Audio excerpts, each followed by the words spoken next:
Podium లేకపోతే కొంచెం మాట్లాడటం కష్టం నాకు. అంటే ఎలా ఉందంటే నగ్నంగా ఉన్నట్టుంది పోడియం లేకపోతే. కొంచెం అందరూ మీరు దయచేసి వస్తే let me have an interaction. అంటే నా జీవితంలో మొట్టమొదటిసారిగా అదే ఎప్పుడు చేశాను ఇంత, నాకు పొలిటికల్ ఇంటరాక్షన్ చేశాను కానీ మీడియా మిత్రులతోటి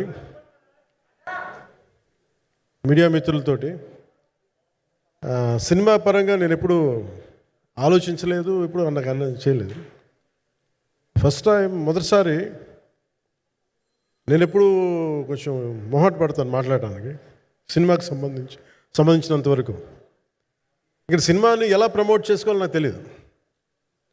పని చేయడం తెలుసు తప్ప దీన్ని అంటే మనం ఇంత చేసాం అంత చేసామని చెప్పడం ఎప్పుడు నాకు కొంచెం ఎబ్బెట్టుగాను ఇబ్బందిగా ఉంటుంది. ఇంకా నేను చాలా యాక్సిడెంటల్ యాక్టర్ అండ్ ఇంకా గత్యంతరం లేక టెక్నీషియన్ అయిన వాడిని. నాకు నచ్చే సన్నివేశాలు నచ్చే సినిమాలు చేసుకోవడానికి ఆ పరిస్థితుల్లో ఇది నా మొదటి ఇంటరాక్షన్. ఇది చెప్పకండి, ఇది నా పర్లేదు కూర్చోండి పర్లేదు. రథం గారు వస్తారు అంటే ఇదంతా చేయడానికి మీడియా మాట్లాడడానికి ఇదేదో నాకు పొగరు అహంకారం ఏం కాదు. సినిమా గురించి నాకు చెప్పుకోవడం ఎబ్బెట్టుకోవడం, ఏం మాట్లాడాలో తెలియక చెప్తే ఎక్కువైపోద్దా చెప్తే తక్కువ అయిపోద్దా అని. కానీ ఈ పర్టికులర్ ప్రెస్ మీట్ ఎందుకు పెట్టానంటే రత్నం గారి కోసం పెట్టాను. అంటే సినిమా బతకాలి అంటే ఈవినింగ్ ఆడియో ఫంక్షన్ పెట్టుకొని మళ్ళీ ప్రెస్ మీట్ దేనికంటే మళ్ళీ నాకు మీతో ఇంటరాక్ట్ అయ్యే అవసరం ఫంక్షన్ తర్వాత ఉండకపోవచ్చేమో అని చెప్పేసి అదొకటి మేజర్ ఒక ఇది కన్సర్న్ అదొకటి. అంటే రత్నం గారు అంటే ఈవినింగ్ చెప్దాం అనుకున్నా, బట్ స్టిల్ ఇప్పుడే చెప్పేస్తున్నాను ఈ మాట. త్రివిక్రమ్ గారు రాసిన ఒక డైలాగు అజ్ఞాతవాసిలో, ఒక చిన్నపాటి సౌకర్యం కోసం ఇక్కడ మీరు కూర్చున్న ఒక చిన్నపాటి కుర్చీ కోసం ఒక యుద్ధమే చేయాల్సి వస్తుంది. అలాంటిది ఒక సినిమాని చేయడం అంటే ఎన్నిసార్లు మినీ యుద్ధాలు చేయాలి, ఆర్థికంగా కావచ్చు క్రియేటివ్గా కావచ్చు వీటన్నిటికీ సంబంధించి. అలాంటిది నేను ఎప్పుడు కూడా సినిమాల్లోకి రాకముందు రత్నం గారు లాంటి వ్యక్తి నా ప్రొడ్యూసర్ అయితే బాగుండు అనుకున్నాను. భారతదేశానికి పాన్ ఇండియా సినిమాని ముఖ్యంగా రీజనల్ సినిమాని జాతీయ స్థాయిలో తీసుకెళ్ళిన వ్యక్తి ఆయన. తమిళ సినిమాని చాలా ఛాలెంజింగ్ తెలుగులో డబ్ చేసి దాన్ని స్ట్రైట్ సినిమాలతో సమానంగా ఆడేంత సత్తా చూపించిన వ్యక్తి. Film industry creative ability creative potentiality పెంచిన వ్యక్తి. ఈ సినిమా చాలా ఒడిదుడుకులు ఎదుర్కొంది, 2 కరోనా పరిస్థితులను ఎదుర్కొంది. అన్నిటికీ మధ్యలో సినిమా మన క్రియేటివ్గా కొంత ఇబ్బంది ఎదుర్కొంది. అల్టిమేట్ ఆబ్జెక్టివ్ సినిమా బాగా రావాలని, నేను ఎప్పుడు ఏం చేసినా సినిమా బాగా రావాలి అనుకుంటాను. ఈ సినిమాకి ప్రత్యేకించి ఆయన తపన చూసి నేను ముఖ్యంగా పొలిటికల్ ప్రాసెస్కి వెళ్ళిపోయిన తర్వాత పాలిటిక్స్కి వెళ్ళిపోయిన తర్వాత డైరెక్షన్ అన్నిటికి దూరమై క్రియేటివ్ పార్టీకి దూరం అయిపోయిన తర్వాత పాలిటిక్స్ నా ప్రైమరీ ఫోకస్ అయిపోయిన తర్వాత మళ్ళీ దృష్టి పెట్టి సినిమా కావాలి మీరు చెయ్యాలని చెప్పి నా దగ్గరికి వచ్చి కోరుకున్నప్పుడు నేను ఎంత బెస్ట్ ఇవ్వగలను ఆ సినిమాకి అంత ఇచ్చాను. నేను అంటే నా బెస్ట్ ఇచ్చాను. అంటే నేను అంటే అన్నిటికంటే కూడా నేను ఇవ్వలేనిది టైం ఇవ్వలేను నేను. కానీ అలాంటి పరిస్థితుల్లో ఒక క్లైమాక్స్కే దాదాపు 57 రోజులు షూట్ చేయాల్సి వచ్చింది. మండు టెండ బాగా ఇట్స్ కైండ్ ఆఫ్ ఒక మిడ్ మే అంటే చాలా పిచ్చి ఎండ అన్నమాట. అలాంటి ఎండల్లో చాలా కాలం తర్వాత నాకు మార్షల్ ఆర్ట్స్ నేను ఎప్పుడో నేర్చుకున్న మార్షల్ ఆర్ట్స్ ఒక ఎస్క్రీమా కానీ ఊషు కానీ నేను నేర్చుకున్న సెల్ఫ్ డిఫెన్స్ టెక్నిక్స్ కానీ యుఎస్లో నేను ఒక వర్క్షాప్ చేసిన జీత్ కండు ఇవి కానీ ఇవన్నీ ఈ సినిమాకి నాకు పనికి వచ్చినాయి. నాకు ఇవన్నీ వీళ్ళతో డిఫరెంట్ కొరియోగ్రాఫర్స్తో కూర్చొని ప్రత్యేకించి క్లైమాక్స్ పార్ట్ ఇది అందరికీ ఇన్స్పైర్ చేసింది. అంటే మన స్థూలంగా చెప్పాలి అంటే, ఒక క్లుప్తంగా చెప్పాలి అంటే, ఈ సినిమాకి ఇదే ఆయువు పట్టింది. ఈ ఫస్ట్ పార్ట్కి ఎక్కడో కొల్లూరు నుంచి మన కృష్ణానది తీరం కొల్లూరు, విజయవాడ సమీపంలో ఉన్న కొల్లూరు ప్రాంతం నుంచి దొరికిన ఒక కోహినూరు వజ్రం నుంచి అది ఎటు మన గోల్కొండ రాజుల దాకా వచ్చింది, మన హైదరాబాద్ సుల్తాన్ల దాకా ఎలా వచ్చింది, దీని ట్రావెల్ ఇటు వెళ్ళింది. ఇవన్నీ జరిగినప్పుడు దీని నేపథ్యంలో జరిగే కథ ఇది. ముఖ్యంగా ఈ ఫౌండేషనల్ వర్క్ చేసిన వ్యక్తి క్రిష్ జాగర్లమూడి గారు చాలా హై కాన్సెప్ట్తో పట్టుకొచ్చారు దీన్ని. ఆయనను రత్నం గారు నా దగ్గరికి వచ్చినప్పుడు చాలా బాగా నచ్చి వెంటనే చేశాను. చేసిన తర్వాత ఒక్కొక్కటి కరోనా నిజంగా ఇంపాక్ట్ వచ్చింది. అంటే ఎలా ఉండదంటే, ఎంత హార్డ్గా ఉండదంటే ఇండస్ట్రీ, అది ఎవరిని తప్పు పట్టలేము. ఒకప్పుడు ఆయన వెంట చుట్టిన నిర్మాతలు, ఆయన వెంట తిరిగిన డిస్ట్రిబ్యూటర్స్, హీరోస్ అందరికి అలాంటి వాళ్ళకి ఒక నిర్మాతగా ఆయన తపన పడుతుంటే నాకు అంటే ఆయన కోసం ఖుషి తీస్తున్నప్పుడు కానీ ఆయనతోటి ఎంత సౌకర్యం ఇచ్చారంటే, అసలు మాకు 1 month ముందు ప్రీ ప్రొడక్షన్ అయిపోయి నాకు అంత సౌకర్యాన్ని ఇచ్చారు. నేను కంపోజ్ చేసిన యాక్షన్ సీక్వెన్సెస్ కానీ ఫైట్స్ కానీ ఖుషీకి నాకు ఆల్రెడీ ఒక 1 month 1.5 month థియేటర్ నాకు ఇచ్చేసి, మన సురేష్ ఎఫెక్ట్స్ థియేటర్ మొత్తం ఇచ్చి నాకు అంత లగ్జరీ ఇచ్చిన వ్యక్తి ఆయన నలిగిపోతుంటే నాకు నిజంగా చాలా బాధేస్తుంది. ఒకసారి it is not about money, it's not about success, it's about standing by whom you trust, who stood for the people and who stood for the industry. నాకు ఎందుకు ఇది మీతో పంచుకోవాలనిపించింది. సినిమా ఎంత విజయం ఇది నాకు నిజంగా తెలియదు, ఎందుకంటే నేను ఇట్లా అనుకోవచ్చు ఇంకోలా, కానీ ఒక్కటి మటుకు చాలా సిన్సియర్గా చెప్పగలను. Krish came out with very good concept, చాలా హై కాన్సెప్ట్ పట్టుకొచ్చారు. కొంత వ్యక్తిగత కారణాలు, కొన్ని ప్రొఫెషనల్ కారణాలు ఆయన ప్రాజెక్టుకి బయటికి వెళ్ళినా కానీ దీన్ని ఫౌండేషనల్ వర్క్ చేసిన క్రిష్ గారికి మనస్ఫూర్తిగా నా హృదయపూర్వక ధన్యవాదాలు తెలియజేస్తాను మా అందరి తరఫున. అలాగే తర్వాత స్టెప్ ఇన్ అయ్యింది మన జ్యోతికృష్ణ గారు. నేను ఖుషి సినిమా చేస్తున్నప్పుడు అప్పుడే లండన్ ఈ ఫిల్మ్ మేకింగ్ కోర్స్ చేసి మన డైరెక్షన్లో ఇన్స్టిట్యూట్ అంతేనా డైరెక్షన్ ఫిల్మ్ మేకింగ్ కోర్స్ చేసి అప్పుడే గ్రాడ్యుయేట్ అయ్యి వచ్చి అప్పటి నుంచి ఉన్నప్పుడు బట్ యాక్చువల్ తనతో మాట్లాడుతుంటే మోస్ట్ సెన్సిబుల్ డైరెక్టర్ అనిపించారు. ఒక టైంలో ఏమనిపించిందంటే, బయట ఉన్న మాటలు కానీ అసలు సినిమా వస్తుందా లేదా బయటికి అని ఉండేది. కానీ మాకు ఎప్పటికప్పుడు నీరసం పడిపోయినప్పుడల్లా నాకు నీరసం వచ్చేసేది. సినిమా అవ్వదా అనుకున్నప్పుడల్లా దీనికి ప్రాణవాయువునిచ్చిన వ్యక్తి కీరవాణి గారు. ప్రతిసారి నేను వర్క్ చేసి నేను ఎందుకంటే సినిమా చివరి దాకా నేను నమ్మను. ఎప్పుడు నేను ఒక సినిమాని నేనేం నమ్ముతాను, చిన్నప్పటి నుంచి వెరీ ఫార్మేటివ్ ఇయర్స్లో నుంచి కూడా ఒక మంచి సినిమా గురించి నువ్వు మాట్లాడక్కర్లా, రిలీజ్ అయితే బాగలేకపోతే ఎలాగ మాట్లాడక్కర్లా. అందుకే నేను ఎప్పుడు సినిమా క్వాలిటీ మీద దృష్టి పెడతాను తప్ప ఇంక మిగతా వాటి మీద మాట్లాడను. అందుకే నాకు ఎప్పుడు ఈ మాట్లాడటం అనే దాని మీద ఎప్పుడు దృష్టి పెట్టలేం. కానీ ఫస్ట్ టైం ఈ సినిమాకి చాలా అవసరం అనిపించింది. అందుకని ఒక నిర్మాతలు కనుమరుగవుతున్న ఈ సమయంలో ఒక బలమైన సినిమా తీసి ఒడిదుడుకుల్ని తట్టుకోగలిగి ఒక నిర్మాత కనుమరుగవ్వకూడదు. ఆయన పక్కన ఏది ఉండాలని అండగా ఉండాలని చెప్పేసి నేను అన్నీ వదిలి, ఇంత బిజీ షెడ్యూల్స్ అన్నీ వదిలేసి, ఒకవైపు నన్ను నా ప్రత్యర్థులు తిడుతున్నా కానీ, సినిమాలకు వెళ్ళిపోయిన తిడుతున్నా కానీ, ఇదేంటంటే నాకు అన్నం పెట్టింది ఇది నాకు నా సినిమా పరిశ్రమ. అంటే ఇక్కడున్న మిత్రులందరూ కూడా చాలామందికి నేను ఇండివిజువల్ ఇంటర్వ్యూస్ ఇచ్చాను. నేను చాలాసార్లు నాగేంద్ర కానీ మీరు కానీ చాలామందికి, వీళ్ళందరికీ చాలామందికి నేను వ్యక్తిగతంగా తెలుసు. కాకపోతే నాకు సినిమా అంటే నేను సినిమా గురించి ఎక్కువ చెప్పలేక ఎక్కువ మాట్లాడలేను. కానీ బట్ నాకు నిజంగా సినిమా మీద అపారమైన గౌరవం, సినిమా మీద అపారమైన ఆసక్తి, నాకు ప్రాణవాయువు అది. Story telling is a necessity for all each and every individual.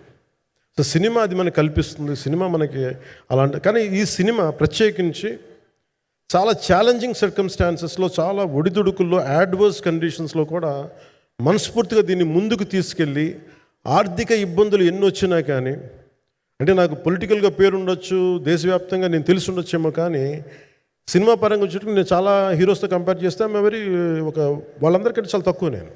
So దానికి ఉండే ఇబ్బందులు దానికి ఉంటాయి. మిగతా వాళ్ళకి బిజినెస్ అయినందుకు నాకు బిజినెస్ అవ్వదు, వాళ్ళకు వచ్చినందుకు నాకు రాకపోవచ్చు. ఎందుకంటే నా దృష్టి, నా కాంపిటేటివ్నెస్ ఎప్పుడు నేను సినిమాల మీద పెట్టలేదు. నేను ఇప్పుడు సొసైటీ పొలిటికల్ ప్రాసెస్ పెట్టాను, కానీ ఎప్పుడు సినిమా మీద నేను ఎంత ఉండాలనేది నేను ఎప్పుడు పెట్టలేదు. నేను ఎప్పుడు చాలాసార్లు మన నాగేంద్ర కానీ మిగతా మన సూపర్ హిట్ మన కీర్తిశేషులు బిఆర్ రాజు గారు చనిపోయారు, ఇంటర్వ్యూస్లో కూడా ఉంటుంది. ఈ చిత్ర పరిశ్రమ చాలామంది హీరోస్ ఉంటారు, వాళ్ళలో నేను వన్ ఆఫ్ ది హీరో అంతే. నాది ఒక సంవత్సరంలో ఒక ఫ్రైడే, ఒక థర్స్డే రిలీజ్ అవుతుంది అంతే, అంతకుమించి తప్ప ఇది అందరి పరిశ్రమ, అందరూ రావాలి అలాంటిది నేను కోరుకునేవాడిని నేను.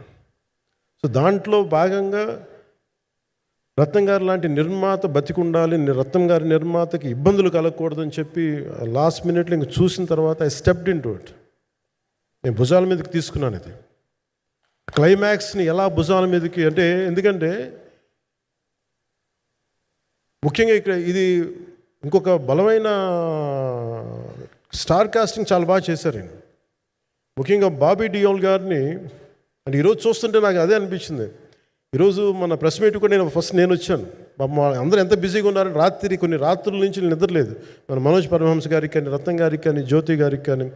పాపం ఈ సినిమా ప్రమోషన్ సింగిల్ హ్యాండెడ్గా పాపం నిధి అగర్వాల్ భుజాల మీద వేసుకొని నాకే బాధ అనిపించింది. పాపం ఒక అమ్మాయి తన కెరీర్ తను చూసుకోవాల్సిన అమ్మాయి కూర్చోబెట్టి నాకే సిగ్గు అనిపించింది. I have to truly appreciate you. అంటే చాలా పాపం అన్నీ వెళ్తూ ఉంటే నాకు ఇదేంటి సినిమాని అనాథలా వదిలేశారంటే అనిపించింది. సో నాకేమనిపించింది, ఈ సినిమాకి ఎవరు అనాథలా వదలలేదు, నేను ఉన్నానని చెప్పడానికి వచ్చాను ఈ రోజున. ఎందుకంటే నేను కోట్లాది మంది ప్రజలకి అండగా ఉండేవాడిని, దేశంలో ఉండే సమస్యలకి స్పందించేవాడిని. అలాంటిది తెలుగు సినిమాకి, నా సినిమాలకి మీకు తెలుసు గతంలో ఎన్నిసార్లు ఇబ్బందులు పెట్టారు. అదే మన ప్రభుత్వం అక్కడికి రాగానే వెంటనే సాధారణంగా హృదయ కవాటాలు తెరిచి మరి ఆహ్వానించాం. దేని కృతజ్ఞత కూడా ఆశించలేదు. అంత చిత్ర పరిశ్రమను అంత గుండెల్లోకి తీసుకుంటాం. అలాగే దీనికి సంబంధించి అలాంటిది నా సినిమాని నేను ఎందుకు వదిలేస్తాను? ఎందుకంటే ఇది ఇంకో సినిమా కాదు. ఒక మేకప్ మ్యాన్గా ప్రారంభమయ్యి ఇంకో ప్రొడ్యూసరు, డబ్బులున్న ప్రొడ్యూసరు, పెద్ద జీవితాల నుంచి వచ్చిన ప్రొడ్యూసరే కాదు, చాలా చిన్న స్థాయి నుంచి, ఒక మేకప్ మ్యాన్ స్థాయి నుంచి బాయ్గా స్టార్ట్, అంటే చిన్నపాటి అసిస్టెంట్గా స్టార్ట్ అయ్యి చాలామంది మన సీనియర్ దర్శకులందరి దగ్గర పనిచేసి అంచెలంచెలుగా ఎదిగి నిర్మాత అయ్యి, దర్శకుడయ్యి, స్క్రీన్ ప్లే రైటర్ అయ్యి, మీరు ఏమన్నానంటే ఆయన మౌనంగా ఉంటారు. ఎవరు ఎన్ని ఇబ్బందులు పెట్టినా మౌనంగా ఉంటారు. ఆయన మౌనం ఒకసారి నాకు విపరీతమైన అసహనానికి గురి చేసేస్తుంది.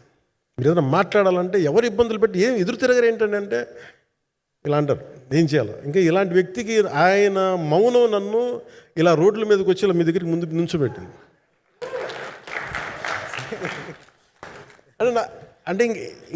అంటే ఆయన ఏంటంటే చెప్తారు, ఆయన మౌనం అంటే రమణ మహర్షి నుంచి బాగా నేర్చుకున్నట్టున్నారు. మౌనం అన్నిటికీ సమాధానం. సో నాకు మనస్ఫూర్తిగా ఈ స్టార్ కాస్టింగ్ ఒకటి, అంటే నా చిత్ర పరిశ్రమ మీద ఎందుకు ఇంత గౌరవం అంటే, మనందరం కులాల మీద, మతాల మీద, ప్రాంతాల మీద, భాషల మీద కొట్టుకుంటూ ఉంటాం.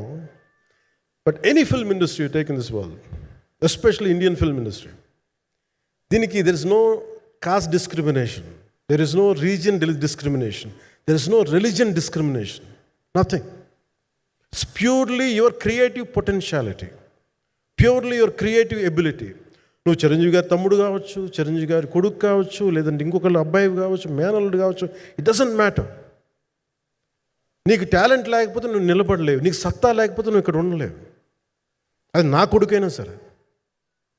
ఇట్ ఆల్ డిపెండ్స్ నీకు ఎంత టెనాసిటీ ఉంది, ఎంత పర్సీవరెన్స్ ఉంది, ఎంత నిలబెట్టుకోగలవు, ఎంత నిలదొక్కుకోగలవు, ప్రతికూలతలు ఎంత బలంగా నిలబడగలవు.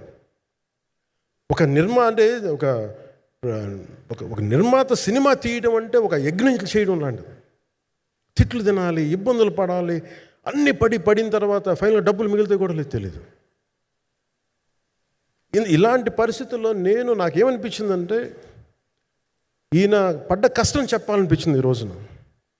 ఈ ప్రెస్ మీట్ తాలూకు ముఖ్య అంశం, ఒక చిన్న స్థాయి నుంచి వచ్చిన వ్యక్తి నిర్మాతగా ఎదిగి ఆయనకున్న పాపం ఆయన మంచితనం ఆయన్ని శాపంగా అవ్వకూడదని చెప్పి ఒక ఉద్దేశంతో ఆయన మంచితనం చెప్పాలి, ఆయన ఒక మంచి సినిమా చేశారని చెప్పడానికి నేను ఈ రోజున మీ ముందుకు వచ్చాను. ఎందుకంటే నేనేం నమ్ముతానంటే సినిమా బాగుంటే ఎలాగో చూస్తారు, దీని గురించి చెప్పక్కర్లేదు. సినిమా బాగాలేకపోతే ఎలాగో చూడరు, మీరు ఎంత పబ్లిసిటీలు చేయండి ఇవన్నీ అనుకోండి. అందుకే నేను పెద్ద ఎక్కువ మాట్లాడక ప్రయత్నం చేయను. కానీ ఈ పర్టికులర్ రోజు మటుకు, ప్రత్యేక ఈ రోజు మటుకు ఆయన పడ్డ కష్టం ఈ సినిమాకి, అలాగే ఒక్కొక్క కాస్టింగ్ ఆయన చేసింది, దీనికి నేను క్రిష్ గారిని కూడా చాలా మనస్ఫూర్తిగా అభినందిస్తున్నాను. ఎందుకంటే ఆయన కూర్చున్నప్పుడు ఎంతమందిని పెట్టాం, ఒక ఔరంగజేబ్గా మిగతా నటులు ఒకళ్ళిద్దరు యాక్టర్స్ని పెట్టి కూడా ఒకళ్ళ చేత యాక్ట్ చేయించాం ఒకళ్ళ చేత. కానీ Bobby Deol so apt for Aurangzeb, ఎంత కన్విక్షన్తో చేశాను. అప్పటికి ఆయనకి ఇంకా ఆయన చేసిన హిందీ సినిమాలు కూడా రాలేదు ఇంకా ఆయనకి. ఎంత కన్విక్షన్తో చేశారంటే నాకు నిజంగా ఆయనతో యాక్ట్ చేయడం చాలా ఆనందాన్ని ఇచ్చింది. సో అలాంటి బాబీ డియోల్ గారిని మొత్తం pan India, Manoj Paramahamsa was roped in last. ఇంకా సినిమా ఎట్లా మనం అయిపోవాలి, నేను పాలిటిక్స్కి వెళ్ళిపోయిన తర్వాత డిప్యూటీ సీఎం బాధ్యతలు తీసుకున్న తర్వాత అందరికీ అయిపోయింది, ఇంకా సినిమాలు చేయలేడు ఇతను, ఎలా చేస్తాడంటే నాకు తెలుసు కష్టం అని. నేను ఎలా చేశాను ఈ సినిమా అంటే, పొద్దున్న 2 గంటలు చేసామని, బ్రేక్ఫాస్ట్ టైము లేదంటే నా ఎక్సర్సైజ్ టైంని కొంచెం మిడ్ నైట్గో లేదంటే ఎర్లీ మార్నింగ్ 4 గంటలు పెట్టుకొని ఆ 2 గంటలు ఏమి దొరుకుద్దో ఆ 2 గంటలు ఇస్తే జ్యోతి, మనోజ్ గారు, మన రత్నం గారు వీళ్ళు కూర్చొని ప్లాన్ చేసి, అది కూడా నా ఆఫీస్కి, నా పార్టీ ఆఫీస్కి కూతవేటు దూరంలో ఉన్న ఒక మా స్నేహితులు ఒక వాళ్ళ గోడౌన్ ఉంటే అక్కడ కూర్చొని షూట్ చేసాం. ఎంత మండుటెండ అంటే అసలు దాంట్లో కూర్చొని మ్యాట్ వర్క్ చేసి మీరు ఫైనల్ రిజల్ట్స్ చూస్తే ఇది ఇక్కడ చేశారంటే అంత ఆశ్చర్యం అనిపిస్తుంది. Hats off to Manoj Paramahamsa garu. And ఈ సీన్స్ అన్నిటికీ ప్రీ విజువలైజేషన్, ప్రతి సీన్ చేయబోయే ముందు అసలు నాకు ఏమనిపించిందంటే సినిమా చేయగలమా లేదనని పరిస్థితుల్లో జ్యోతికృష్ణ గారు ముందుకు వచ్చి నాతో మాటలు ఏం చెప్పలేదని, ఇది ఇలా చేస్తాం అలా చేస్తాం ఏం చెప్పలా, ఏమి చేయబోతున్నాడో ఎవ్రీథింగ్ వాజ్ ప్రీ విజువలైజ్డ్. ఈ సీన్ ఇలా ఉండబోతుంది, ఈ చేయబోయే సీన్ ఇలా ఉన్నది. నాకు దాని మీద ఆత్మవిశ్వాసం కలిగింది. నాకు లేదు, ఒక సత్తా ఉన్న దర్శకుడు, తెలుగు చిత్ర పరిశ్రమకి సైజ్ తీయగలిగేవాడు, మంచి సాలిడ్ ఎడిటింగ్ సెన్స్ ఉన్నవాడు, మ్యూజికల్ సెన్స్ ఉన్నవాడు. అలాంటి వ్యక్తికి మనోజ్ పరమహంస గారు తోడారు. వీళ్ళిద్దరు కాంబినేషన్లో రత్నం గారి అనుభవంతో ఈ రోజున ఒక మంచి ప్రోడక్ట్ అయితే తీసుకొచ్చాం. ఇది ఎలా ఉంటుంది, ఎలా ఉండబోతుంది, ఎంత హిట్ అవుతుంది అనేది ఇది సంపూర్ణంగా ప్రజల చేతిలోనే ఉంటుంది. అది ఏ స్థాయిలో ఇది ఉంటుంది అనేది అది ప్రజలు చెప్పాల్సింది తప్ప ఇది నేను చెప్పుకునేది కాదు. బట్ నా వరకు నేను ప్రత్యేకించి నేను వ్యక్తిగతంగా చేసింది ఈ సినిమాకి, అపార్ట్ ఫ్రమ్ యాక్టింగ్ కాంట్రిబ్యూషన్, నేను ఏ సినిమా చేసినా ప్రతి సన్నివేశంలోనూ ప్రతి సాంగ్ అండ్ డాన్స్లో కూడా కొన్నిసార్లు నేను చేయలేక, నేను ఒక రిలక్టెంట్ యాక్టర్లో ఎలాగో టెక్నీషియన్గా కూడా నాకేంటంటే, సుస్వాగతం సినిమాలో నన్ను తీసుకెళ్ళి వైజాగ్లో బస్సు మీద ఎక్కించి డ్యాన్స్ చేయమన్నారు. చచ్చిపోయిన డ్యాన్స్ ఇలాగా. ఇంకా మిగతా వాళ్ళకి ఎంత తేలికైన డ్యాన్స్ నాకు చేయాలంటే నేను గింజుకుపోయి నేను అనుకున్నాను ఇంక ఈరోజు ఇంక సినిమాలు మానేస్తాను చెప్పి మా వదినికి ఫోన్ చేసి కూడా చెప్పాను, చాలా పర్యాలు చెప్పాను. అలాంటి అందుకని నాకేంటంటే సాంగ్ అండ్ డ్యాన్స్ కూడా నేను ఎలా చేయగలను దానికి అనుకోగా నేను ఎత్తుక్కుంటాను. అలాగే యాక్షన్ సీక్వెన్స్ కూడా రియల్ లైఫ్లో కొడితే ఎలా ఉంటుంది, మార్షల్ ఆర్ట్స్లో సాధన ఉన్నవాడిని, ఈ లాట్ ఆఫ్ వర్క్షాప్స్, ఈ మార్షల్ ఆర్ట్ వర్క్షాప్స్ చేసిన వాడిని కాబట్టి హౌ రియలిస్టిక్ వీ కెన్, ఎంత సహజంగా మనం వెళ్ళగలం, వీటి మీద ఒక అవగాహన ఉన్నవాడిని కాబట్టి చాలాసార్లు కూర్చుంటాను. కానీ ప్రత్యేకించి ఈ 20 minutes లాస్ట్ సీక్వెన్స్ 20 minutes ఇది 2 partsగా ఎలా అయింది అంటే, ఒరిజినల్ థాట్ క్రిష్ గారి దగ్గర నుంచి వచ్చినప్పుడు ఇట్ వాస్ క్వైట్ లాంగ్. ఒక ఈ సినిమా ఒక పార్ట్లో అవుద్దా అని అడేవాడు మొదటి నుంచి. బట్ లేటర్ వాళ్ళు డిసైడ్ చేసుకొని ఒక టైంలో ఇది అవ్వదు, we want make it as 2 parts అనుకున్నప్పుడు ఎక్కడికి వచ్చి ఆగిందంటే ఈ క్లైమాక్స్ దగ్గరికి వచ్చి ఆగింది ఫస్ట్ పార్ట్. సో చెప్తున్నప్పుడు నాకేమనిపించిందంటే how else we can take it, how else we can scale it up. So దానికి నేను కూర్చొని నాకున్న ఈ మార్షల్ ఆర్ట్స్ కానీ బేసిక్ యాక్షన్ కొరియోగ్రఫీ నా ప్యాషన్ కాబట్టి ఈ పర్టికులర్ డ్రామా, ఈ పర్టికులర్ దాంట్లో ఏంటంటే మొఘల్ టైమ్స్లో ప్రతి ఒక సగటు భారతీయుడు అనుభవించిన బాధ అది. ఒక యావరేజ్ సగటు భారతీయుడు మొఘల్ కాలంలో అనుభవించిన ఒక ఒక ఒక సిచ్యువేషన్. ఆ సిచ్యువేషన్ హీరోకి సంబంధం ఉండదు, కానీ how he gets entangled, how he gets involved in it, that is outcome, that has been captured. So దీన్ని ఒక 57 days మేము చేయగలిగామంటే, ఆ రోజు నాకు కనుక మన జ్యోతి గారు ఉండింటే పక్కన, maybe out done it in at least ఒక 50% ఆఫ్ ఇట్. ఎందుకంటే నేను చెప్పింది అలా చేయగలరు ఇవన్నీ కూర్చోబెట్టి వీ డిడ్ అవర్ బెస్ట్. అంటే నేనేమనుకున్నానంటే క్లైమాక్స్ చేసేటప్పుడు ఇంక నేను తర్వాత సినిమాలు చేస్తానో కూడా లేదో నాకు తెలియదు, కానీ నాకు ఇష్టమైన నిర్మాత, తెలుగు చిత్ర పరిశ్రమకి నిజంగా ఒక అండగా ఉన్న నిర్మాత, I want give my best to him. నేను అందుకని ఆంధ్రప్రదేశ్ ప్రభుత్వానికి కూడా మన ముఖ్యమంత్రి గారికి కూడా తెలియజేశాను, ఈయన్ని ఫిల్మ్ డెవలప్మెంట్ కార్పొరేషన్కి చైర్మన్ నేనే ప్రతిపాదించాను. అంటే నాకేంటంటే I don't want it to be a political, ఆయన నా నిర్మాతని కాదు, ఈయన అందరు హీరోలతో తీశారు, ఈయన పాన్ ఇండియాలో ప్రతి ఒక్కరు తెలిసి ఈయనంటే. ఇలాంటి వ్యక్తి ఉంటే మన తెలుగు చిత్ర పరిశ్రమకి బాగుంటుంది. అలాగే ప్రత్యేకించి తెలుగు చిత్ర పరిశ్రమ అనేది నాకు ఈ టాలీవుడ్ అనే పదాలు నాకు వాడటం నాకు ఇష్టం ఉండదు. Bollywood, Tollywood, Kollywood, Mollywood, why should we ape Hollywood? We have a greater story narrative ability మన దగ్గర ఉంది. We have a greater story telling ability. We don't have to ape Hollywood. We take the best practices of Hollywood, but not necessarily the name of Hollywood. వాళ్ళకున్న professionalism మనం నేర్చుకోవాలి, వాళ్ళకున్న commitment నేర్చుకోవాలి, వాళ్ళకున్న production designing ability మనం తీసుకురాగలగాలి. So ఇవన్నీ నేను నా పరిధిలో ఈ రోజున ఆంధ్రప్రదేశ్ ప్రభుత్వంలో ప్రత్యేకించి ఈ శాఖ నా పరిధిలో ఉంది కాబట్టి దానికి ఆయన పేరు ప్రతిపాదించాను. ఉద్దేశం ఏంటంటే తెలుగు చిత్ర పరిశ్రమ తెలంగాణలో ఉన్న, కర్ణాటకలో ఉన్న, చెన్నైలో ఉన్న ఏదైనా సరే తెలుగు చిత్ర పరిశ్రమ, భారతీయ చిత్ర పరిశ్రమకి చాలా మంచి జరగాలి, ఇలాంటి వ్యక్తి ద్వారా ఏదైనా చేద్దాం ఒక ఉద్దేశంతో ఆయన పేరు ప్రతిపాదించాను. భవిష్యత్తులో ఆయన అవుతారని మనస్ఫూర్తిగా నేను ఆశిస్తున్నాను. అందుకని అన్నీ నా చేతిలో ఉండవు కదా, అందుకని చెప్తాను. ఇఫ్ అండ్ బట్ చెప్పాలి కదా. సో ప్రత్యేకించి మీ అందరికీ నా హృదయపూర్వక ధన్యవాదాలు తెలుపుకుంటూ నెక్స్ట్ 2-3 daysలో I'll try to give as many interviews as I can. Nidhi, I'm grateful to you. పాప చాలా తపన పడి ఉంటారు. ఈరోజు ఎలా ఉంది అంటే నాకు ఎలా అనిపించిందని, ఇందాక నేను వస్తున్నప్పుడు ఎవరు లేరు, వీళ్ళు కూడా ఎవరు లేరు.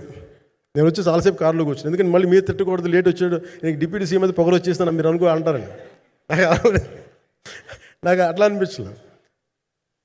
నాకు ఫస్ట్ టైం ఎందుకు మీడియా నాకు ఎందుకు అలవాటు పోయిందంటే, నేను వచ్చిన కొత్తల్లో ఈ జ్యోతి చిత్ర సితార పేపర్స్ ఉన్నాయి, ఎవరో ఫోటోస్ వేయమంటే దిస్ గా ఈజ్ నాట్ సేలబుల్, ఇంకా అవసరం లేదు అంటే నా ఫోటోలు వేసేవాళ్ళు కాదు. సో నాకేమనిపించింది సార్, ఇంక నేను మన ఈయన కాడికి నేను ఏమి అంటున్నాను నాకు తెలియదు అని చెప్పేసి మా నిర్మాతలు కూడా ఉండేవాళ్ళు కాదు. సో నాకు పబ్లిసిటీ లేకుండా సినిమాలు రిలీజ్ అవ్వడం అలవాటు అయిపోయింది నాకు. సో అదే ప్రాక్టీస్ అయిపోయింది నాకు, అంతే. మళ్ళీ కూర్చోబెట్టి మీరు ఏం మాట్లాడతారు, మళ్ళీ అది ఇటు తిరిగి వస్తుందని చెప్పేసి మిగతా అంత నాట్ టాకెటివ్. మీరు సినిమా పొలిటికల్ ప్రాసెస్కి వచ్చేటప్పుడు నేను ఏదైనా మాట్లాడగలను, కానీ సినిమా వచ్చేటప్పటికి చాలా చాలా ఒత్తిడి తీసుకోవాల్సి వస్తుంది. అంటే ఎంత కథ చెప్పాలి, ఎంత కథ చెప్పకూడదు, ఈ మాట అద్భుతంగా ఉందంటే ఏం అద్భుతంగా ఉందని మళ్ళీ తిడతారు, తర్వాత 100 ఆలోచనలతోటి స్లో డౌన్ అయిపోతాను. బట్ కానీ నాకు మనస్ఫూర్తిగా ఈ సినిమా ఐ హోప్ వచ్చిన ప్రతి ప్రేక్షకులందరికీ కూడా ఒక మంచి అనుభూతిని ఇస్తుందని నేను మనస్ఫూర్తిగా నమ్ముతున్నాను. ఖచ్చితంగా అలాంటి అనుభూతిని ఇస్తుంది. మీరు థియేటర్లోంచి బయటికి వెళ్ళేటప్పుడు మటుకు విల్ గో విత్ ఒక ఎనర్జెటిక్ ఫీల్తో వెళ్తాయి, అంతవరకు చెప్పగలను నేను. ఎందుకంటే నేనే నమ్ముతాను, సినిమాకి వెళ్ళేటప్పుడు సినిమా ఒక స్టోరీ చెప్పినప్పుడు నా జీవితంలో చిన్నపాటి ప్రభావితం చూపించాలి. అలాంటి ప్రభావం, అలాంటి ఎనర్జీ ఇచ్చే సినిమా అవుతుందని మనస్ఫూర్తిగా నేను ఆశిస్తూ మీ అందరికీ ప్రత్యేకించి మీ అందరికీ పేరు పేరున ధన్యవాదాలు తెలియజేస్తున్నాను. ఇంకా మాట్లాడాలని ఉంది కానీ సాయంత్రం ఈవెంట్ ఉంది కాబట్టి ఇంకొక మారు నేను చెప్తాను ఎందుకు ఈ పర్టికులర్ ప్రెస్ మీట్ అంటే I want to tell you, I'm grateful to each one of you. I'm grateful to you. Thank you for standing by us. Thank you very much.